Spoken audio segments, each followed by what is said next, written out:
Bismillahirrahmanirrahim. Assalamualaikum warahmatullahi wabarakatuh.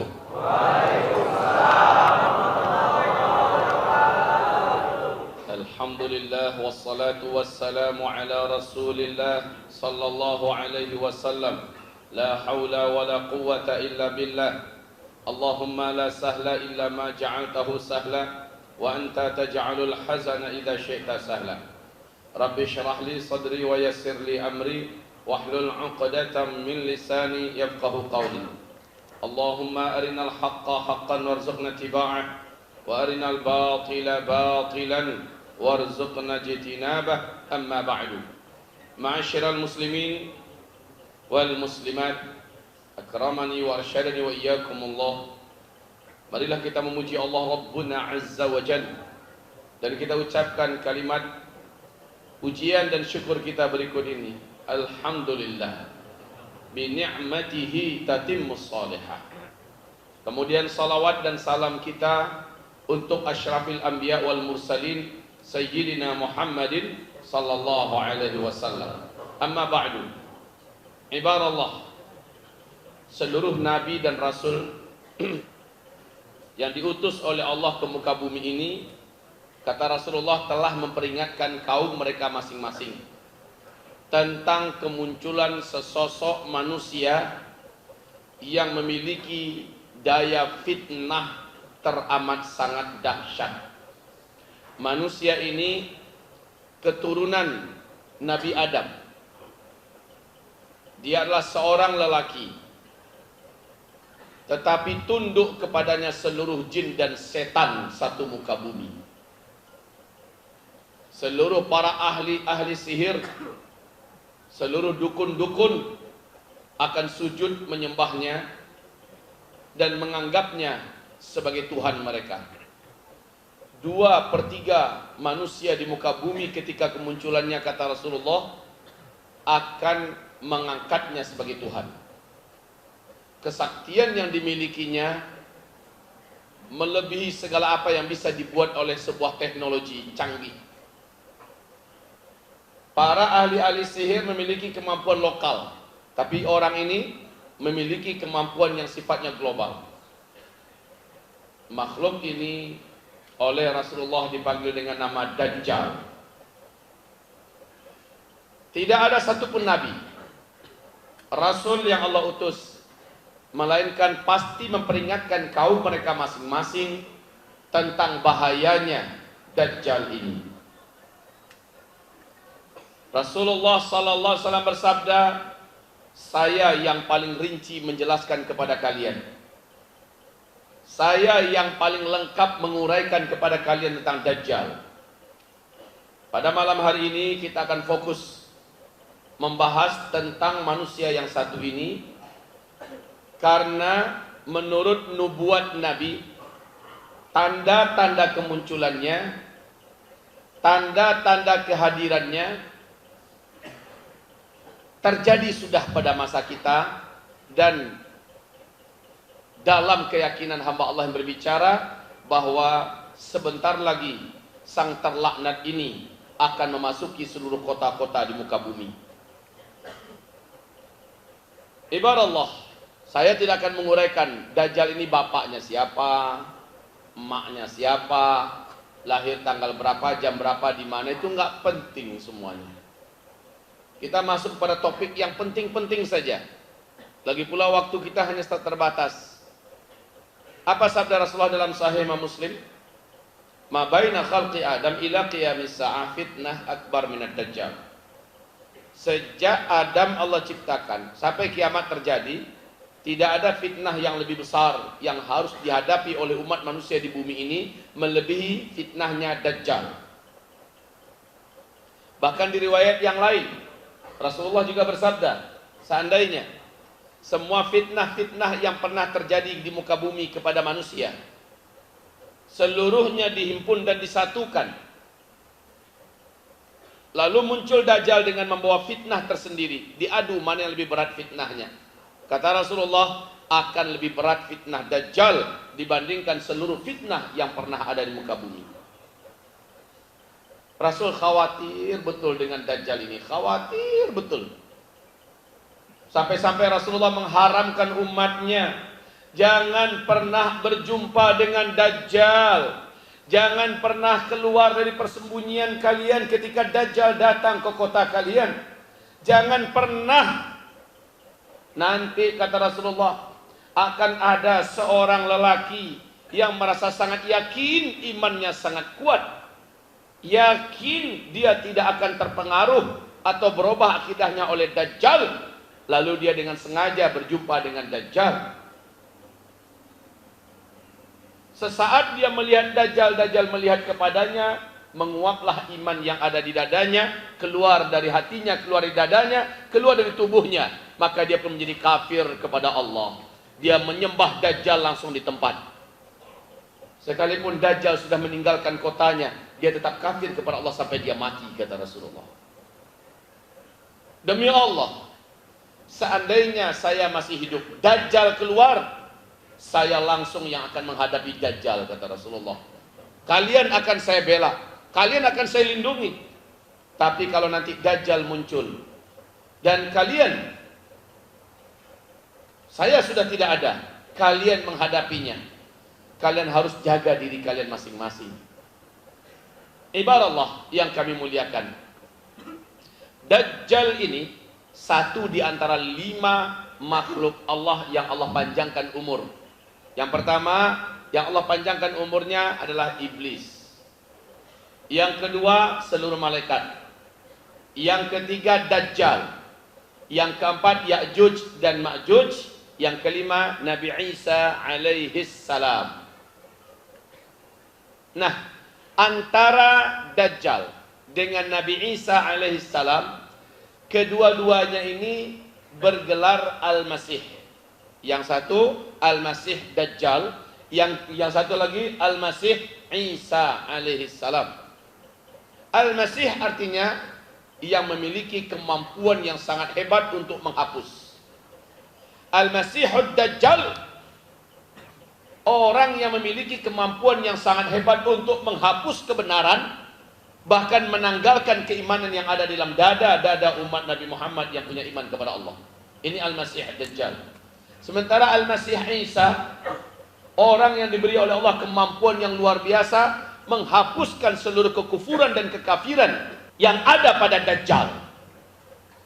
Tidak tanggung-tanggung, Nabi Isa memiliki kemampuan di mana Dajjalnya langsung bisa dilenyapkan oleh Nabi Isa. Tidak ada di alam semesta ini, kata Rasulullah, dari kalangan jin dan manusia yang mampu menghadapi Dajjal. Tidak ada. Satu-satunya yang Allah simpan di langit dunia, nanti diturunkan kembali ke dunia dalam rangka untuk menghapus keberadaan sang fitnah terbesar ini. Isa alaihissalam salam diberi oleh Allah kemampuan melebihi Dajjal, dan hanya Isa yang mampu mengalahkan Dajjal laknatullah alaih. Pernah di zaman Nabi, Umar bin Khattab sangat geram dengan seorang lelaki, dan hampir seluruh sahabat yakin laki-laki tersebut pasti Dajjal. Sebab apa? Pertama, dia memiliki ciri-ciri fisik yang mirip dengan fisiknya Dajjal, sesuai yang digambarkan Rasulullah. Kemudian dia tidak pernah mau duduk bersama para sahabat, apalagi di depan Rasul.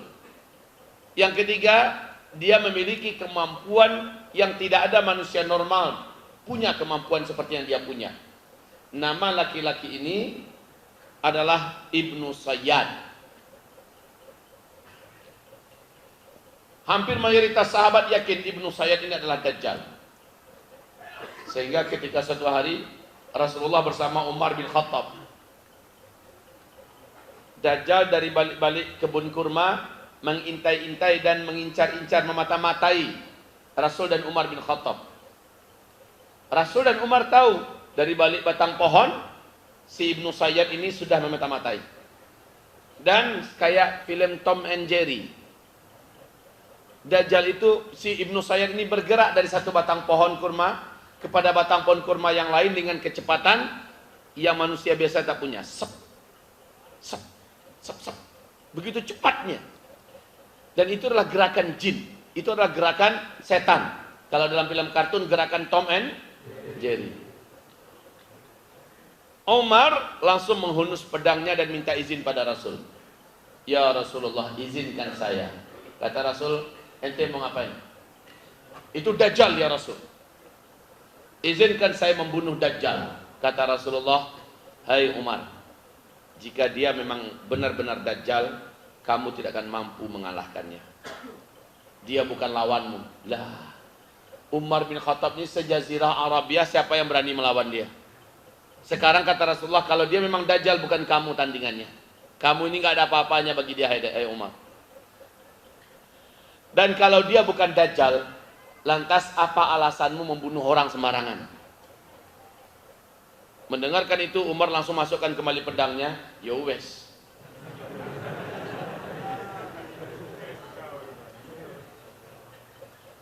Ibarat Allah yang kami muliakan, Rasulullah meninggal dunia, Abu Bakar naik menjadi khalifah. Abu Bakar meninggal dunia, Umar yang naik menjadi Amirul Mukminin. Menjelang meninggal, Umar masih bersumpah, demi Allah saya yakin betul Ibnu Sayyad adalah Dajjal. Itu kata Umar bin Khattab. Safiyah juga yakin bahwa Ibnu Sayyad adalah Dajjal. Aisyah radhiyallahu anha juga yakin Ibnu Sayyad adalah Dajjal. Anas bin Malik, Ubay bin Ka'ab, tidak sedikit sahabat-sahabat yang yakin Ibnu Sayyad adalah Dajjal. Ala kulli hal, ini tentang pengantar. Saudara-saudari hamba-hamba Allah yang kami muliakan, kenapa kita perlu cemaskan Dajjal ini? Lah kalau Nabi dan Rasul saja cemas, gimana kita nggak cemas? Ketika Nabi mengharamkan kita jangan coba-coba ketemu dengan Dajjal, berarti ada sesuatu yang dahsyat pada diri Dajjal ini. Ada sesuatu yang paling dikhawatirkan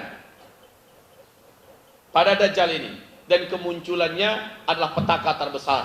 Coba bayangkan, semua fitnah yang ada di muka bumi ini yang pernah melanda umat manusia, disatukan seluruh fitnah-fitnah yang ada sepanjang sejarah, lalu diadu tanding dengan fitnah yang dibawa oleh Dajjal. Kalah seluruh fitnah yang ada. Betapa dahsyatnya fitnah Dajjal ini.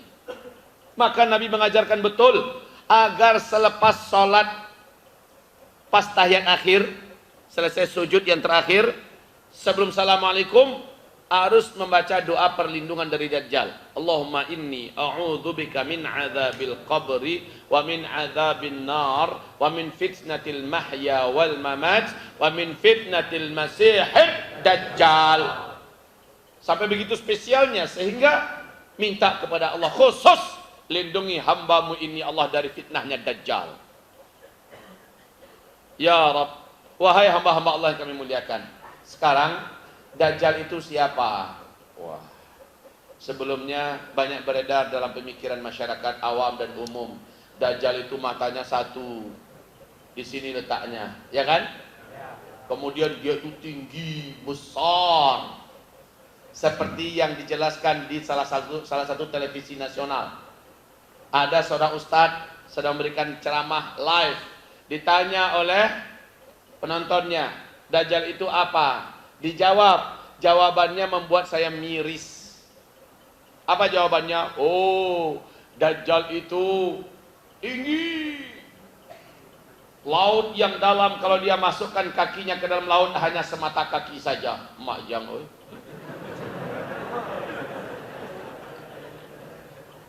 Kalau dia melangkah, satu langkahnya saja bisa melintasi 1-2 negara. Masya Allah. Kalau dia berbicara di timur, orang yang di barat bisa mendengarkan suaranya dengan jelas. Kalau dia kencing di sebuah kota, banjir kota itu. Geleng-geleng kepala saya mendengarnya. Ya Allah, ini yang mendengarnya adalah jutaan orang. Dia menjawab dengan jawaban yang dari SD masih itu yang saya tahu. Itu yang dijawabnya. Suatu hari, semoga Allah izinkan saya bisa menyampaikan di TV yang sama materi ini, atau di salah satu televisi nasional sebagai pengimbang. Alhamdulillah Allah kasih YouTube lebih bagus daripada TV. Ya, lebih luas lagi jangkauannya. Alhamdulillah. Baik. Dajjal itu kata Rasulullah, laki-laki seperti kalian, normal, manusia biasa. Kelebihannya dia berumur panjang. laki-laki ini kata Rasulullah lebih pendek dari kalian sedikit. Satu orang ya. Kalau menurut Syekh Imran Hussein, Dajjal itu diartikan dengan sistem. Amerika dan PBB sekarang adalah Dajjal katanya.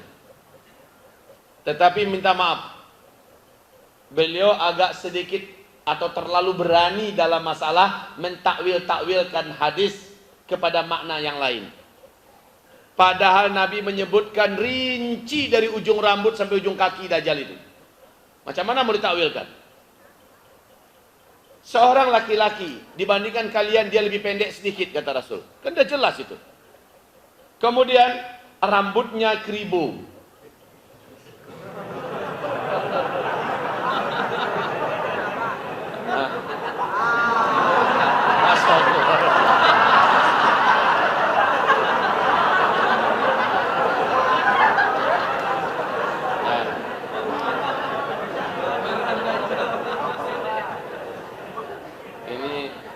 Takdir yang menentukan. Yang jelas, kalau ini cakep, ini antri wanita solehah mau dengan dia. Sementara kalau Dajjal itu memang keribu. Masih ingat dulu si Sri Satya Sai Baba, Ahmad Albar kalau kita penyanyi lama dulu. Ibunya. Kemudian kata Rasulullah, badannya gumpal, full daging, sekol. Beda kan?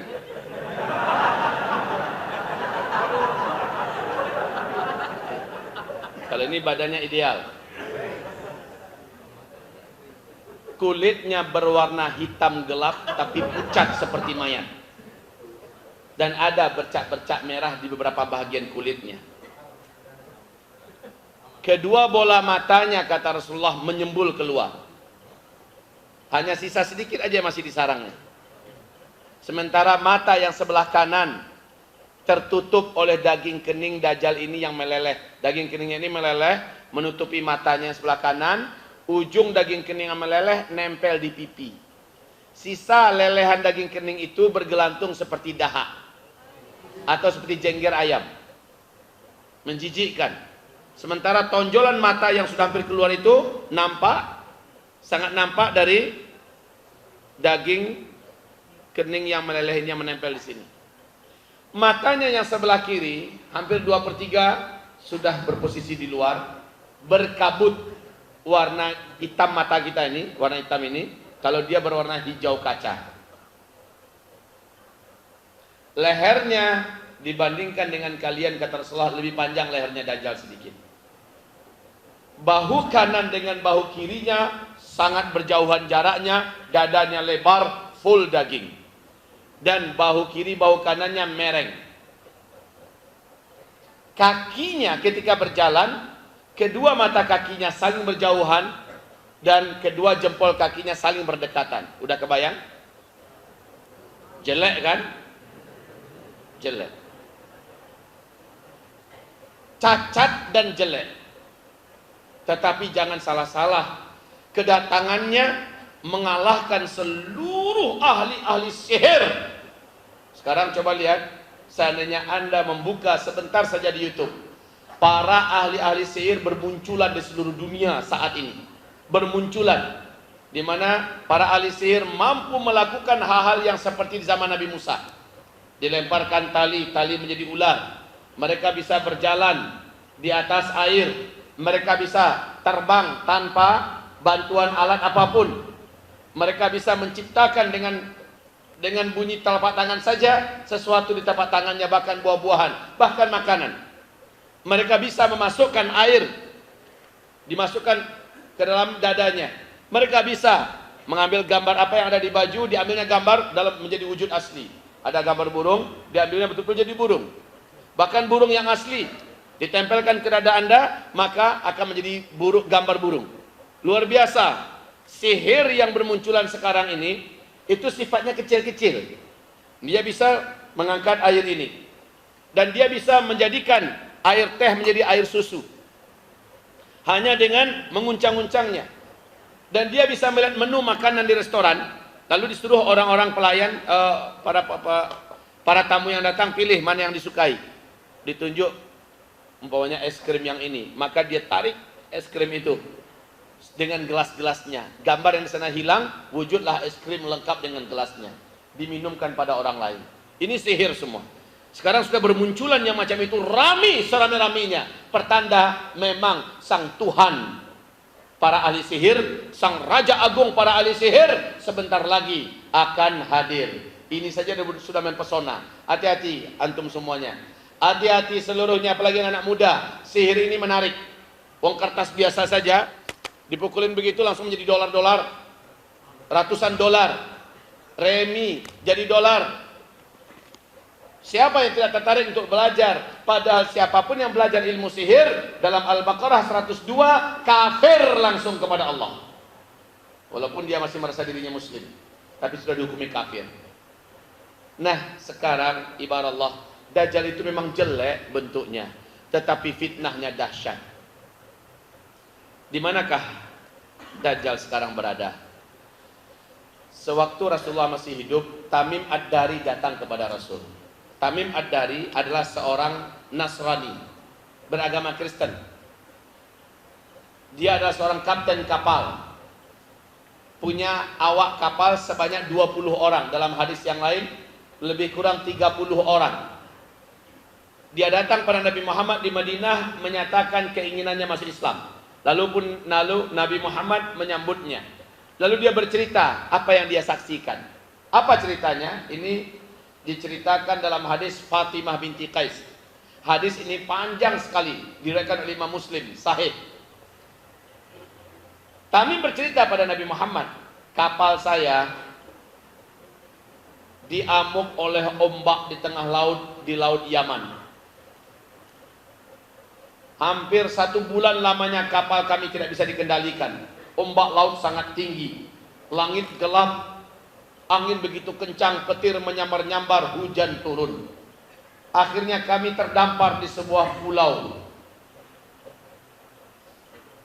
Dan kami tunggu matahari terbit. Saat sudah terang kami turun masuk ke dalam pulau itu. Kami dikejutkan seekor binatang berkaki 4, berbulu hitam dan sangat tebal. Binatang ini tinggi besar. Binatang ini menyebabkan kami ketakutan, lalu kami lari. Kami tidak mampu membedakan binatang ini mana bagian kepala, mana bagian pantatnya, saking tebalnya bulunya yang hitam itu. Lalu kami lari dengan cepat, hanya beberapa kali langkah saja binatang ini telah menyusul kami dan berdiri tepat di depan kami. Apa kata binatang itu? Kalian jangan takut, saya tidak akan menyakiti kalian. Makin takut kami, katanya. Binatang bisa bicara. Kami pikir inilah setan betina. Tambah kencang lari mereka. Hanya dengan beberapa kali genjotan sudah sampai lagi menyusul. Saya adalah Al-Jassasah. Saya tidak akan sakiti kalian. Tolong jawab, apakah kalian datang dari Arab? Maka Tamim Ad-Dari dan kawan-kawan menjawab, betul, kami dari Arab. Sudah lama saya menanti-nanti orang Arab masuk ke pulau ini. Ketahuilah, ada seorang lelaki di kuil tua sana, sudah lama di sana. Dia menanti-nanti orang Arab masuk pulau ini dan ingin menanyakan informasi dunia terkini. Pergilah kalian ke kuil tua itu dan jawablah pertanyaan-pertanyaannya. Tamim Ad-Dari melanjutkan ceritanya. Masih dalam keadaan takut, kami lari tunggang langgang meninggalkan binatang ini menuju ke arah yang ditunjuknya. Sesampai kami di kuil tua itu, kami terbelalak. Mata seluruhnya terbelalak menyaksikan seorang lelaki yang sangat sekal dan gompal.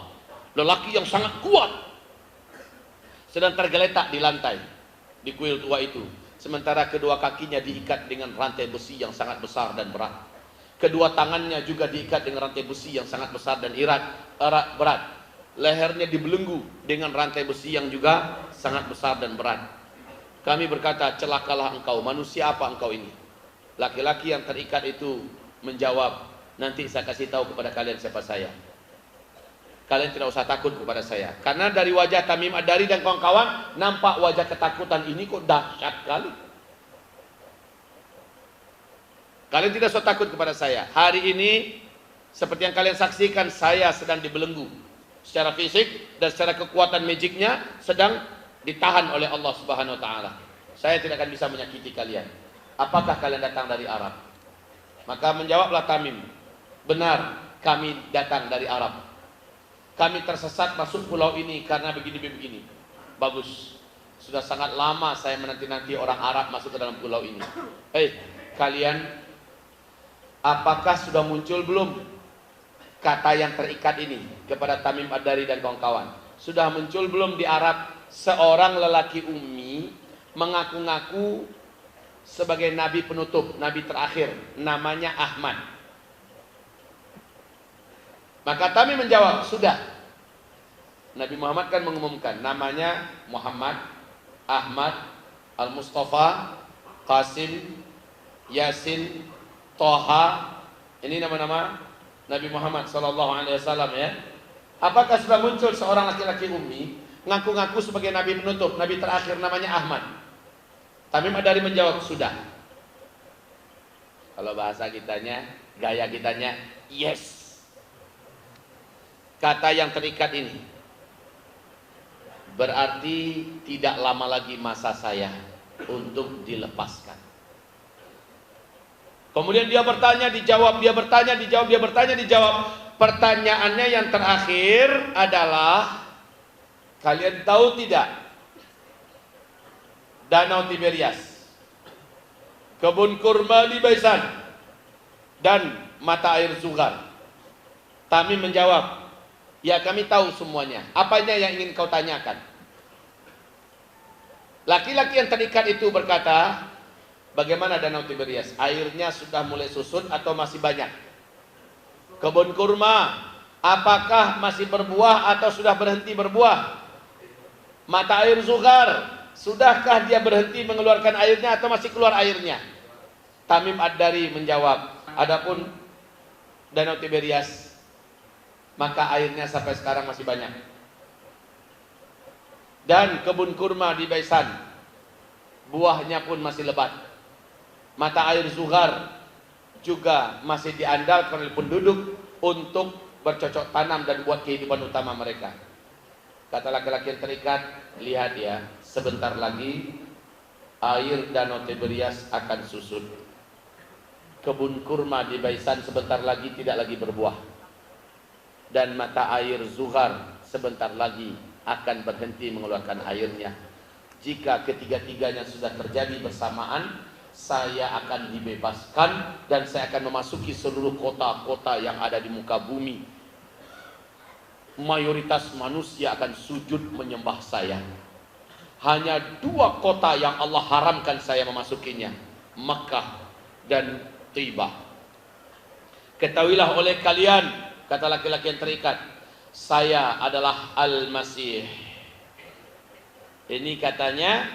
Dan Tamim Ad-Dari bercerita kepada Rasulullah. Rasul langsung perintahkan kepada muazzinnya, kumandangkan azan. Berkumpullah dengan cepat muslimin, muslimat, mukminin, mukminat ke sekota Madinah. Lalu Nabi berkata, ketahuilah oleh kalian, laki-laki yang ada di tengah pulau laut Yaman yang dijumpai oleh Tamim Ad-Dari, yang diceritakan oleh Tamim Ad-Dari, dialah Dajjal yang saya sampaikan kepada kalian.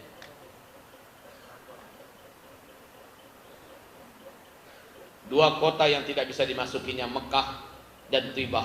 Taibah itu adalah Madinah ini, kata Rasulullah. Taibah itu adalah Madinah ini. Baik.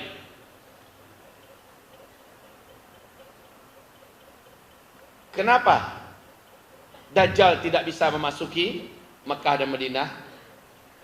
Dajjal sendiri menjelaskan, setiap pintu-pintu masuk menuju Mekah dan Madinah sudah ada malaikat-malaikat Allah yang turun ke bumi menghunus pedang-pedangnya. Tidak ada kesempatan bagi saya memasuki daerah manapun. Dan Rasulullah SAW bersabda, nanti ketika Dajjal tidak bisa masuk Mekah, juga tidak bisa masuk Madinah, dia pun geram dan sangat marah. Naiklah dia ke salah satu bukit di luar kota Madinah. dari atas bukit itu dia menunjuk ke arah masjidku, kata Rasulullah. Apa kata Dajjal dari atas bukit? Itu adalah istana putihnya si Ahmad. Itu adalah istana putihnya si Ahmad.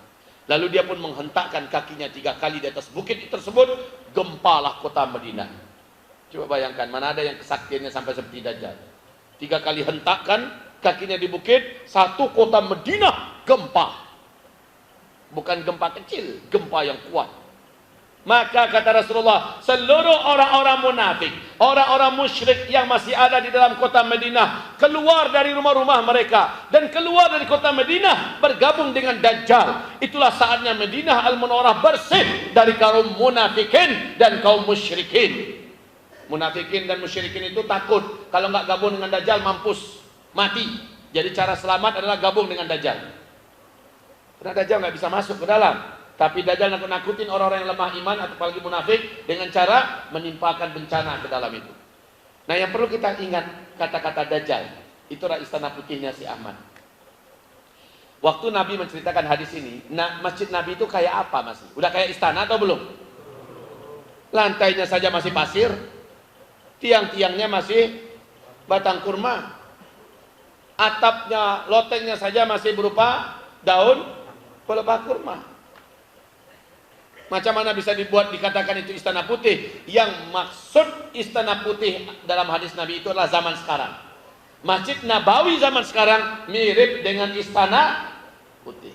Dan Allahu Akbar, saya kemarin ini ditemani oleh salah seorang sahabat di Madinah Al-Munawwarah. Dia punya usaha sendiri, perusahaan sendiri. Apa kata beliau? Dibawanya saya ke bukit itu. Memang tepat berbatasan dengan kota Madinah. Dan bukit itu sudah dibangun di atasnya istana kerajaan Arab Saudi.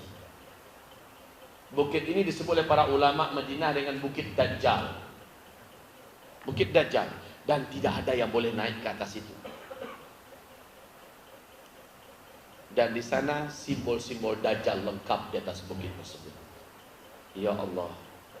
Jadi kalau saya tidak merasa heran. Saya tidak merasa heran. Kenapa? Pemerintahan Arab Saudi yang sekarang ini memang garis keturunannya dari Alu Sa'ud adalah Yahudinya Arab.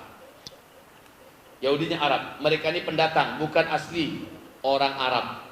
Penguasa Mekah, Madinah dan Hijaz seharusnya dari kalangan Arab asli, khususnya Quraisy. Tetapi telah dirampas oleh kalangan Yahudi Arab dari kalangan Alu Sa'ud.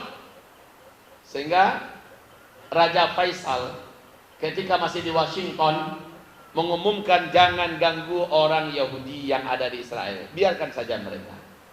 Kami ini juga sesungguhnya adalah keturunan Yahudi. Ini yang menyatakan langsung Raja Faisal. Jadi kalau sekarang ini di Saudi aneh-aneh aja perbuatan mereka, kayak seperti tidak berpihak kepada Islam, wajar karena ini adalah Yahudi Arab. Dan nanti kata Rasulullah, yang paling pertama ditaklukkan oleh Imam Mahdi adalah Jazirah Arabia. Startnya dari Mekah Madinah ditaklukkan oleh Imam Mahdi. Lalu seluruh Saudi, lalu seluruh Jazirah Arabia. Ya, baru setelah itu adalah Iran dan seluruh Persia, lalu Blok Timur, kemudian ditaklukkan perang melawan Amerika dan Eropa di Ghutah. Kemudian baru setelah itu Konstantinopel, Turki, baru setelah itu Dajjal keluar. Saudara-saudari hamba-hamba Allah yang kami muliakan, mari kita bicara lagi tentang Dajjal ini. Lah, sekarang beliau ada di pulau sana. Kenapa pulau itu dicari-cari sekarang tidak ketemu? Tolong jawab. Apakah Rasulullah SAW berbohong sementara hadis ini sahih? Jawabannya sama. Kenapa Ya'juj dan Ma'juj tidak ketemu di mana mereka sekarang? Padahal jumlahnya beranak pinak tidak terkira-kira banyaknya. Jawabannya adalah bila Allah ingin menutupi kita dari sesuatu, Allah dengan mudah melakukannya. Sehingga tidak bisa terjangkau oleh satelit, tidak akan bisa dicari sampai kapanpun. Namun bila Allah SWT sudah mentakdirkan, dia akan muncul. Baik, Dajjal memiliki kemampuan yang bisa menyebabkan orang-orang kafir kepada Allah dan murtad. 2/3 manusia nanti akan sujud menyembah Dajjal. Dia akan masuki seluruh kota-kota, apalagi Medan.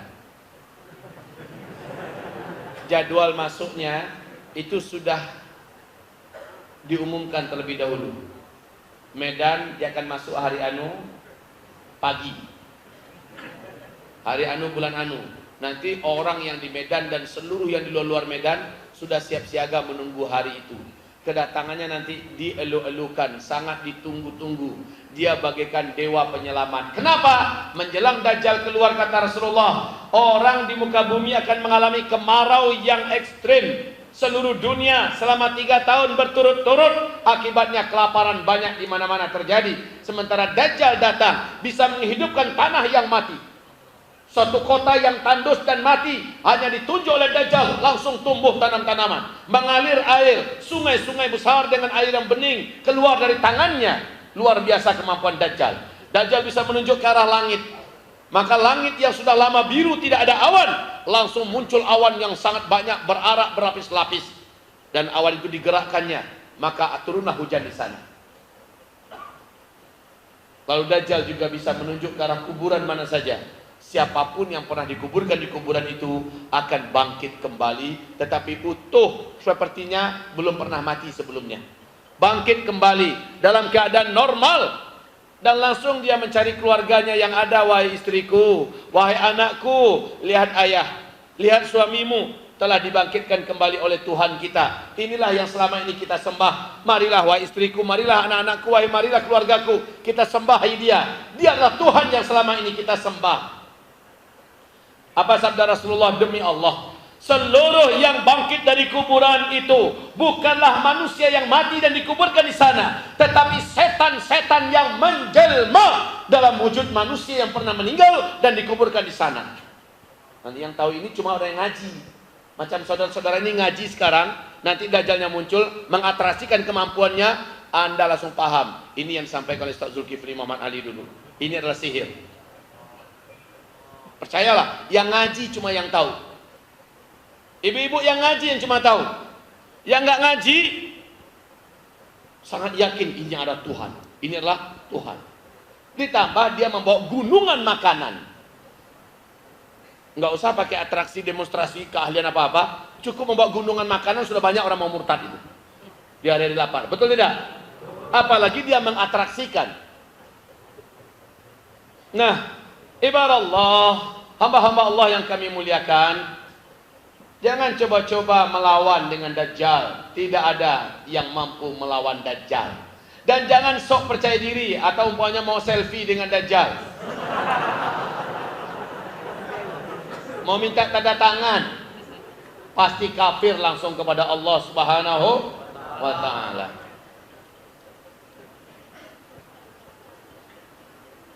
Saya sekarang baru paham setelah saya menyaksikan berbagai ahli sihir dari seluruh negara yang sekarang ini muncul dengan sangat cepat, Pak, menjamur. Saya yakin sihir itu sebentar lagi akan memasuki Indonesia. Dengan sangat cepat banyak remaja-remaji kita, anak-anak muda kita belajar sihir. Dan ketahuilah, siapa saja yang belajar sihir, maka dia kafir. Sihir itu menarik. Tidak ada yang tidak akan tertarik untuk belajar sihir, kecuali yang memang punya iman dan takut kepada Allah. Peringatkan anak-anaknya, peringatkan keluarganya, jangan pernah ada yang tertarik atau ingin belajar sihir. Buka Al-Baqarah 102, Allah menyatakan kafir siapapun yang belajar ilmu sihir. Baik, hamba-hamba Allah yang kami muliakan, lalu apa yang harus kita lakukan ketika Dajjal keluar? Rasul perintahkan, lakukanlah 6 hal berikut ini supaya selamat dari Dajjal. Pertama, sabda Rasulullah, yang pertama, menjelang dekatnya Dajjal keluar. Oh, Masya Allah, saya hampir lupa. Tadi saya belum menjelaskan. Mana spidol kita? Tadi saya belum jadi menjelaskan 3 pertanyaan Dajjal tentang syarat dia akan keluar, ya kan?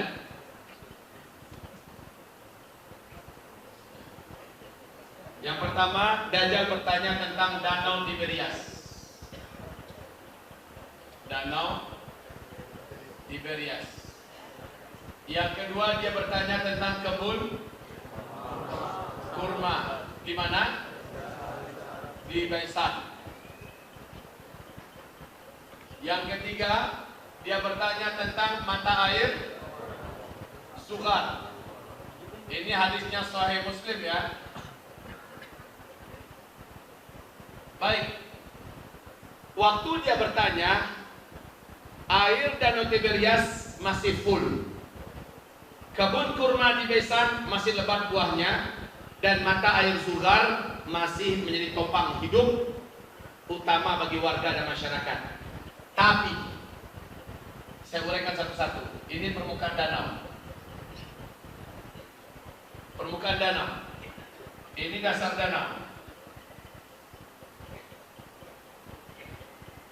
Ini dasar danau. Dalam buku ensiklopedia akhir zaman oleh Syekh Dr. Muhammad Ahmad Al-Mubayyad, kedalaman danau ini hanya 43 meter. Tapi menurut Syekh Mamduh, dengan analisa dan tim yang lain yang juga ikut menyelam, menyampaikan 45 meter saja kedalaman danau ini. Danau Tiberias ini letaknya sekarang adalah di kawasan Palestina yang paling indah dan paling subur, dan ini dijajah oleh bangsa Yahudi dan mereka mendirikan negara Israel di sana. Airnya sangat bening, airnya sangat enak. Danau ini tidak pernah susut sepanjang sejarah. Tapi sejak tahun 2003 sampai 2013, berapa tahun ini? Hanya 10 tahun saja Danau Tiberias sudah susut airnya 16 meter. Signifikan apa bukan? Luar biasa, 16 meter. Jadi kalau kita lihat ya seperti ini, lebih dari 30% ini. Ya, begitu kondisi danau susut 16 meter, sehingga dengan resmi akhir tahun 2012 pemerintah Israel mengumumkan kepanikan nasional di televisi mereka. Sebab apa? Sumber air satu-satunya untuk kehidupan bangsa Yahudi di Israel, yaitu dari Danau Tiberias ini, sudah susut dalam 10 tahun secara signifikan, 16 meter. Mereka tidak punya sumber air yang lain kecuali hanya dari sini. Akhir 2015, kondisi Danau Tiberias dikejutkan. Boleh buka YouTube sekarang kalau mau lihat. Danau Tiberias tahun akhir 2015 sudah muncul sebuah pulau kecil di tengah-tengah danau. Ya, sudah muncul. Maksudnya apa?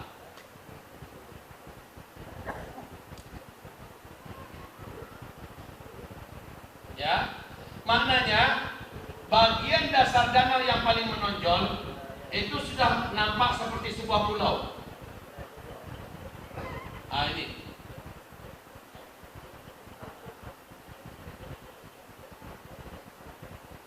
kondisi yang sekarang 2015 akhir. Sekarang pulau ini semakin membesar dan sudah tumbuh pohon-pohon di atas pulau kecil ini. Sekarang yang membesar.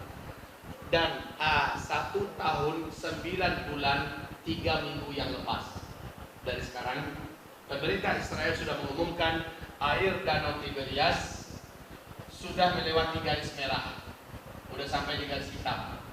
Maknanya air Danau Tiberias ini sudah tidak bisa lagi diandalkan untuk sumber air kehidupan bangsa Yahudi di Israel. Air untuk kehidupan bangsa Yahudi di Israel adalah air laut yang disuling. Ini sekarang kondisinya. Maka jangan heran 2016, ingat tidak Israel kebakaran hebat hutannya? Bisa Israel memadamkan? Kemana Israel minta tolong? Ke negara-negara sekitaran. Kenapa Israel tidak bisa memadamkan kebakaran hutan mereka? Karena satu-satunya sumber air mereka dari danau. Jangankan untuk memadamkan hutan, untuk kebutuhan utama mereka saja sudah tidak mencukupi. Ini kondisinya ya. Baik, yang ini sudah jadi kenyataan sampai sekarang. Ingat tidak ketika Ustaz Rahmat dengan beberapa mahasiswa lainnya dari Palestina, dari Yordania, dari Al-Azhar Mesir bergabung mereka, dan mereka shooting di tepi danau Tiberias, dan ini menyebar di Android kita, di HP kita tahun 2016. Ingat tidak? Bagaimana beliau memberikan penjelasan, ini adalah danau Tiberias. Kalian lihat dulu tepian danau ini dengan dulu jarak 700 sampai 1 kilometer dengan tepi danau yang sekarang. Sekarang danau ini sudah benar-benar susut, kata Ustaz Rahman. Ibarat Allah yang kami muliakan, kalau seandainya Anda punya rezeki, silakan carilah travel yang ada keberangkatan ke sana. Lihat langsung dari dekat bagaimana. Innalillahi wa inna ilaihi raji'un. Baik, ini yang pertama ya. Yang kedua, kebun kurma di Baisan. Baisan ini di mana? Baisan ini letaknya di Yordania. Di Yordania, berbatasan dengan Palestina. Kebun kurma Baisan ini termasuk kurma yang terbaik, kurma yang terenak dengan kualitas yang tinggi, mahal. Buahnya senantiasa lebat-lebat. Tapi sejak 8 tahun yang silam, kebun kurma di Baisan sudah mengalami kerusakan buahnya dan menjadi sedikit. 4 tahun lebih ini kebun kurma di Baisan sudah tidak berbuah satu batang pun sampai sekarang. Yang ketiga mata air Sugar. Ini tidak jauh letaknya dari danau Tiberias. Mata air Sugar ini juga sudah 4 tahunan ini tidak mengeluarkan air satu tetes pun sampai saat ini. Berarti ketiga-tiganya sekarang sudah jadi kenyataan. Ini tidak bisa dibantah. Fakta. Silakan datang ke sana.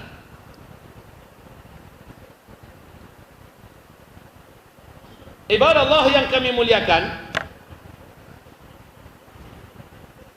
yang paling mengejutkan adalah berita yang menggemparkan seluruh televisi Arab tahun 2004. Seluruh channel televisi Arab memberitakan adanya tokoh-tokoh masyarakat Palestina yang diwawancarai tentang kebenaran berita telah lahir seorang bayi laki-laki yang dapat berbicara dalam bahasa Arab yang fasih, tapi dia hanya bicara 1 kali saja. Setelah itu dia normal seperti bayi-bayi pada umumnya. Tahun berapa? 2004. Sebelum saya lanjutkan cerita tahun 2004 ini, dalam sebuah riwayat yang sahih, Rasulullah bersabda, Dajjal nanti akan membunuh seorang lelaki muda, remaja yang menuju dewasa, yang tidak bisa ditaklukkannya, tidak bisa ditembus dengan sihirnya, tidak bisa dikalahkan dengan magicnya, dan tidak takut sedikit pun kepada Dajjal, tidak mau sujud kepada Dajjal. Dajjal geram dan murka sekali. Lalu dijambaknya rambut laki-laki remaja yang menuju dewasa ini. Kemudian tangan kanannya, kata Rasulullah, langsung digergajikan ke batok kepala remaja yang beriman ini. Dibelah. La ilaha illallah. Meninggallah beliau. Dibelah sampai ke leher, dadanya dibelah, terbelahlah badan. Tergeletak, darah bersimbah di lantai. Isi kepala, isi dada, isi perut keluar. Dajjal lalu mengelilingi 1 kali keliling dengan mulutnya qomat kamit membaca mantra-mantra tertentu. Setelah itu Dajjal berkata, "Qum, bangkitlah kamu kembali." Itu Dajjal atraksikan di depan pengikutnya yang sangat banyak. Maka dengan izin Allah, kata Rasulullah, bertaut kembali tubuh remaja ini. Bertaut kembali dari bawah, menyatu kembali leher sampai kepala, dan dia bangkit dalam keadaan sehat walafiat. Sementara darah tetap menggenang di lantai, tubuhnya tetap bergelimang dengan darah, tapi dia sudah utuh, sehat walafiat. Si Dajjal tepuk dada di depan para penyembah-penyembahnya, dan dia mengatakan, kalian lihat, semakin yakinlah para pengikutnya. Tapi yang anak muda ini makin kokoh keimanannya. Apa kata Dajjal? Kamu sudah menyaksikan. Tadi kamu saya matikan. Saya belah dua badan kamu. Dan kamu sudah saya hidupkan kembali. Yang mampu melakukan itu hanyalah Tuhan. Dan saya sudah buktikan kepada kamu kemampuan ketuhanan saya. Kesempatan terakhir buat kamu untuk sujud. Sujud! Apa kata si anak muda ini? Sorry, jangan. Yang barusan ente lakukan kepada saya, Nabi kami Muhammad sallallahu alaihi wasallam sudah memberitakan bahwa kamu nanti akan membunuh seorang pemuda yang tidak bisa kamu taklukkan. Tapi setelah kamu menghidupkannya kembali, kata Rasulullah, kamu tidak akan mampu membunuh untuk kali kedua. Tidak saya dan tidak manusia mana saja bisa kamu bunuh setelah hari ini. Marahlah Dajjal ini, kata Rasulullah. Dia kembali loncati laki-laki ini dan dia ingin berusaha membunuh. Benar, kuasanya untuk membunuh sudah dicabut oleh Allah Subhanahu wa taala. Lalu Dajjal perintahkan bala tentaranya, cincang ini anak muda. Maka kata Rasulullah, itulah laki-laki syahid teragung di akhir zaman. Meninggal dunia. Remaja mendekati usia dewasa. Dalam hitungan ilmu sosial, berapa umur remaja? Belasan. Startnya dalam ilmu sosial 12, 13, 14, 15, 16, 17. Disepakati di usia ini. Perselisihan terjadi di usia 18. Tapi ya sudahlah, kita masukkan saja usia 18.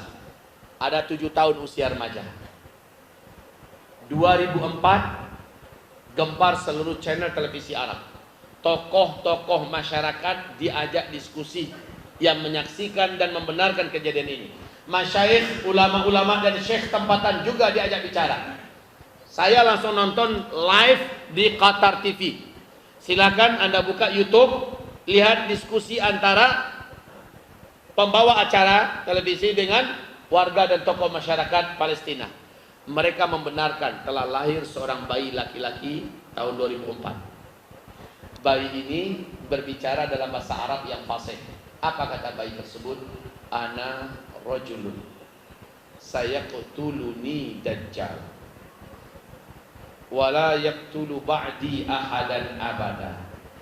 Ana, saya, rajulun adalah seorang lelaki. Sayaqtuluni dajjal, yang nanti Dajjal akan membunuh saya.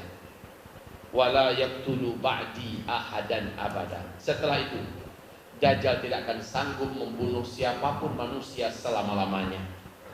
Setelah dia bicara seperti ini, maka dia pun normal menjadi bayi-bayi pada umumnya. Sejak saat itu, si bayi langsung diselamatkan oleh kabilahnya, oleh sukunya, oleh kaumnya, dari jangkauan dan dari pandangan orang luas, orang banyak, demi keamanan si bayi.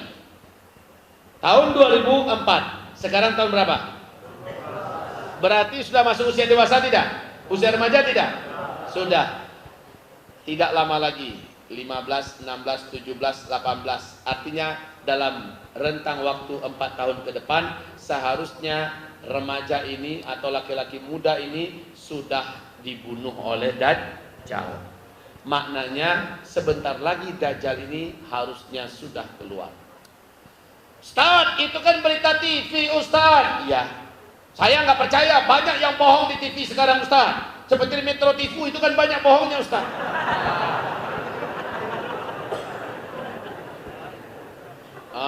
Oke lah. Oke, walaupun hampir seluruh channel televisi Arab yang memberitakan, oke lah. Tapi tentang fakta 3 fenomena alam di Syam ini sudah terjadi tiga-tiganya. Apakah ini hoax? Apakah ini hoax? Silakan berangkat. Lihat langsung dari dekat. Ustaz, nggak ada ongkos.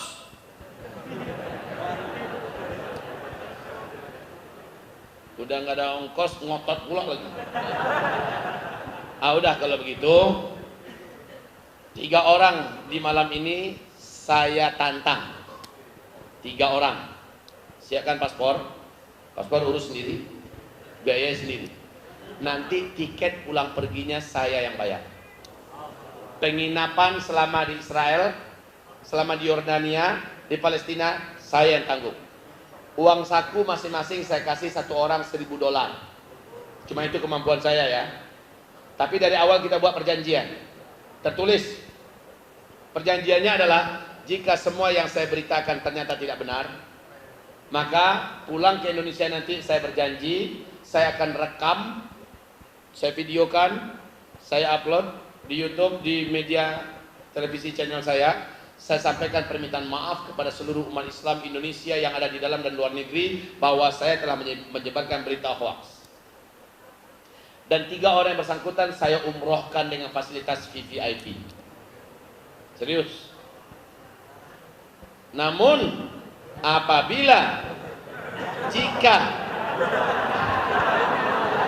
yang saya sampaikan ini hak, benar-benar faktanya sudah terjadi seperti apa adanya yang saya uraikan, maka perjanjiannya adalah pulangkan uang saya semua.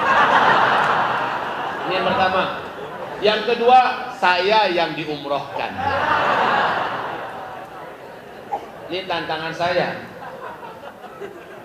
Agar jangan ada yang mengatakan Ustadz ini ngomong doang. Ya udah berangkat. Begitu. Baik, ibarat Allah yang kami muliakan, begitu keadaannya sekarang. Ya Allah, sudah begitu dekatkah? Naam. Anda tidak lihat Dajjal akan keluar pada tahun-tahun di mana kekacauan sudah ada pada puncaknya. Kelaparan di mana-mana, kemarau di mana-mana. Awas, tadi ada berapa tahun kemarau panjang menjelang Dajjal keluar? Ada berapa? Ada 3. Para pakar dan ahli bumi kita sudah mengumumkan 2019 akan terjadi kemarau ekstrim secara global, serentak terjadi seluruh dunia. 2019, 2020 tahun pertama, 2020, 2021 tahun kedua, 2021, 2022 adalah tahun ketiga. Dan tepat dengan hadis Nabi, menjelang Dajjal keluar akan ada 3 tahun kekeringan global di seluruh dunia. Dekat sekali. Dajjal hanya akan keluar, wahai hamba-hamba Allah, ketika bencana-bencana besar terjadi di seluruh dunia. Saya peringatkan kemarin, mudah-mudahan ada yang mengikuti kajian saya kemarin di masjid apa yang malam kemarin itu. Ada yang hadir? Saya peringatkan kemarin malam.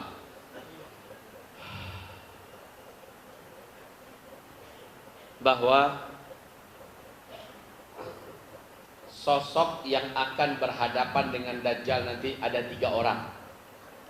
Sosok tersebut yang pertama Al-Mahdi. Yang kedua Dajjal. Yang ketiga Isa alaihis. Ini 3 tokoh legendaris akhir zaman. Akan ketemu sezaman dan mereka akan saling. Kalau Al-Mahdi akan dibantu oleh Nabi Isa alaihissalam. Lawan tunggal dengan pengikut yang jumlahnya sangat banyak seluruh dunia adalah Dajjal. Dengan kesaktian yang sempurna, Al-Mahdi tidak mampu mengalahkan Dajjal. Justru Al-Mahdi terperangkap dalam pengepungan yang sangat mematikan. Al-Mahdi tidak bisa mengalahkan Dajjal. Dajjal memang tidak terkalahkan. Walaupun Al-Mahdi begitu jumawa dan perkasa, Al-Mahdi mengalahkan seluruh kekuatan-kekuatan dunia timur dan barat. Tetapi berhadapan dengan Dajjal, Al-Mahdi benar-benar terkepung dan hampir dibantai oleh Dajjal dan bala tentaranya.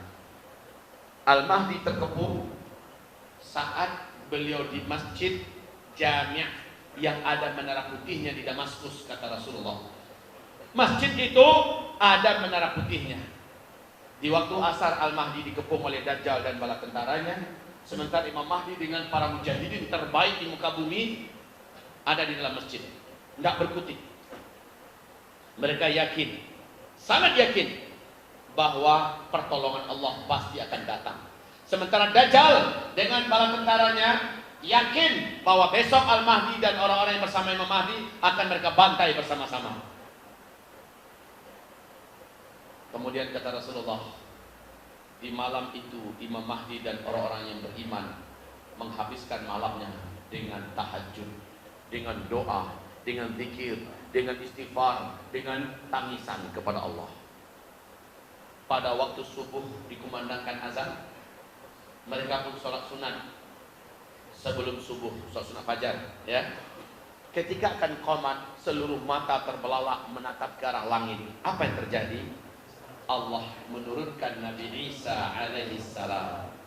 Isa turun diapit oleh dua orang malaikat yang bersayap. Kedua telapak tangan Nabi Isa, telapak tangan yang kanan diletakkan di pundak kiri malaikatnya yang sebelah kanan. Telapak tangan kiri Nabi Isa diletakkan di pundak kiri malaikat yang sebelah di pundak kanan malaikat yang sebelah kirinya Nabi Isa. Nabi Isa turun, landing, perlahan sampai selesai di bawah. Dua malaikat ini kembali naik. Nabi Isa sudah diyakini oleh Imam Mahdi dan orang beriman memang waktunya untuk diturunkan ke bumi. Dengan cepat Imam Mahdi mundur. Adab seorang umat kepada Nabi Allah. Imam Mahdi langsung mundur, mempersilahkan Nabi Isa yang menjadi imam. Apa kata Nabi Isa? Tidak. Sekarang qomat tadi untuk engkau. Pemimpin sekarang adalah engkau. Majulah jadi imam. Maka Imam Mahdi pun maju kembali mengimami sholat. Hati Imam Mahdi dan orang-orang beriman berbunga-bunga. Karena sang penakluk Dajjal yang perkasa sudah Allah turunkan. Nabi Isa alaihissalam. Selesai sholat subuh mereka pun zikir pagi.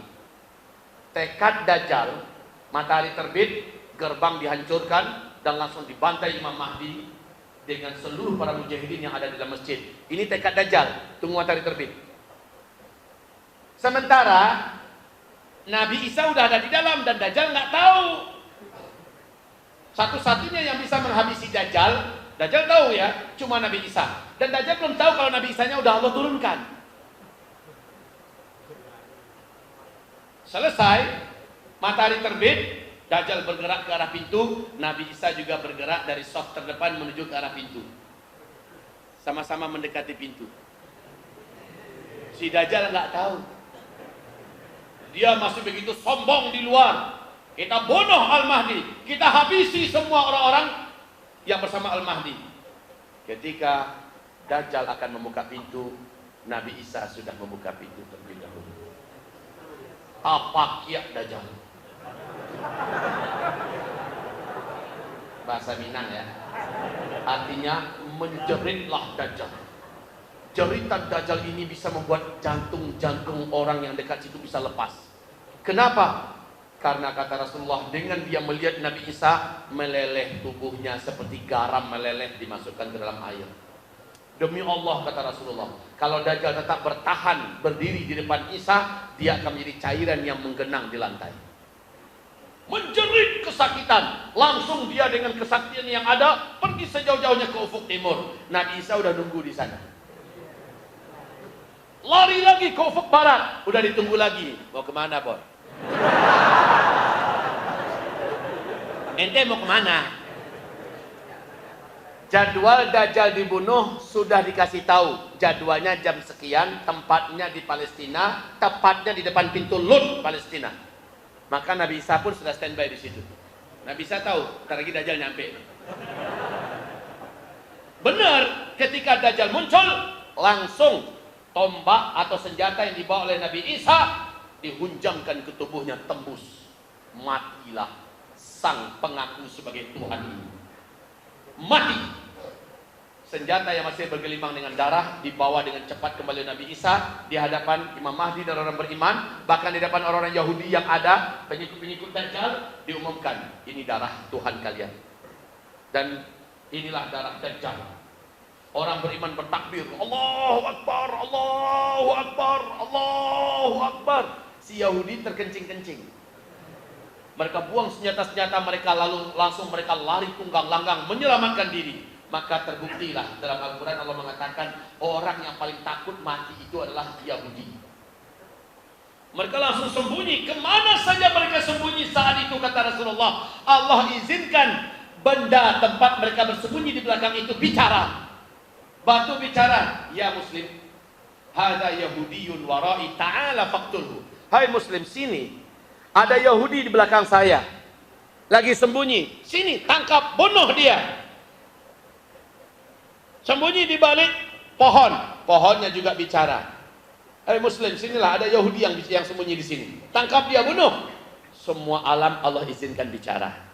Illal gharqad, kecuali pohon gharqad. Fa innaha syajarul yahud. Sesungguhnya gharqad itu adalah batang-batang pohonnya yang berpihak kepada Yahudi di akhir zaman. Dan 13 tahun yang silam, rabi-rabi Yahudi telah perintahkan siapapun Perdana Menteri yang menjabat di Israel wajib menanam pohon gharqad. Dan telah jutaan batang pohon ditanam. Sekarang sudah setinggi-tinggi 14, 15, 16 meter. Udah bisa untuk bersembunyi di sana. Mereka sudah baca ini hadis. Anehnya kok mereka nggak beriman aja ya kepada Rasulullah, gitu kan? Malah pohon gharqadnya ditanam. Dan pohon gharqad itu berduri loh. Cuma onta yang sanggup mendekati pohon gharqad. Ini sembunyi. Kemana dia bersembunyi? Ketusuk duri, rasain. Memang pohon gharqadnya diam. Tapi masalahnya kan orang-orang beriman udah tahu, udah rahasia ini udah terbongkar. Hadis Nabi sudah menceritakan tempat persembunyian terakhir orang Yahudi adalah kebun-kebun pohon gharqad. Nah, orang-orang beriman dengan pedang terhunus, pergilah mereka ke kebun-kebun pohon gharqad. Banyak kutu-kutu Yahudi di situ. Sembunyi, tak pacul ente. Mati ente. Mati. Semua Yahudi bergelantung itu mati. Habis-habisnya. Sudah ya. Jadi ini tiga manusia akhir zaman yang akan bertemu dalam satu masa. Al-Mahdi, Dajjal, Isa. Siapa duluan yang muncul? Al-Mahdi dulu. Al-Mahdi ini siapa? Keturunan kandung Rasulullah sallallahu alaihi wasallam. Kapan Al-Mahdi munculnya? Al-Mahdi muncul di tahun-tahun gempa. Al-Mahdi muncul ketika Arab sudah tebal saljunya. Al-Mahdi muncul ketika perselisihan dari keluarga yang menguasai Mekah Madinah. Perselisihan keluarga sudah begitu sengitnya. Pada tahun itulah Al-Mahdi muncul. Al-Mahdi muncul saat ekonomi dunia sedang hancur-hancurnya. Bencana besar terjadi di mana-mana. Dan ketahuilah tanda-tanda kemunculan Al-Mahdi itu hampir-hampir sudah jadi kenyataan sekarang ini. Betul tidak? Oke, nanti kita ke Dajjal lagi ya. Kita sebentar ke Al-Mahdi. Karena Al-Mahdi adalah sosok tokoh yang akan menjadi si tawa si dingin bagi kita. Ini bahasa Padangnya, si tawa si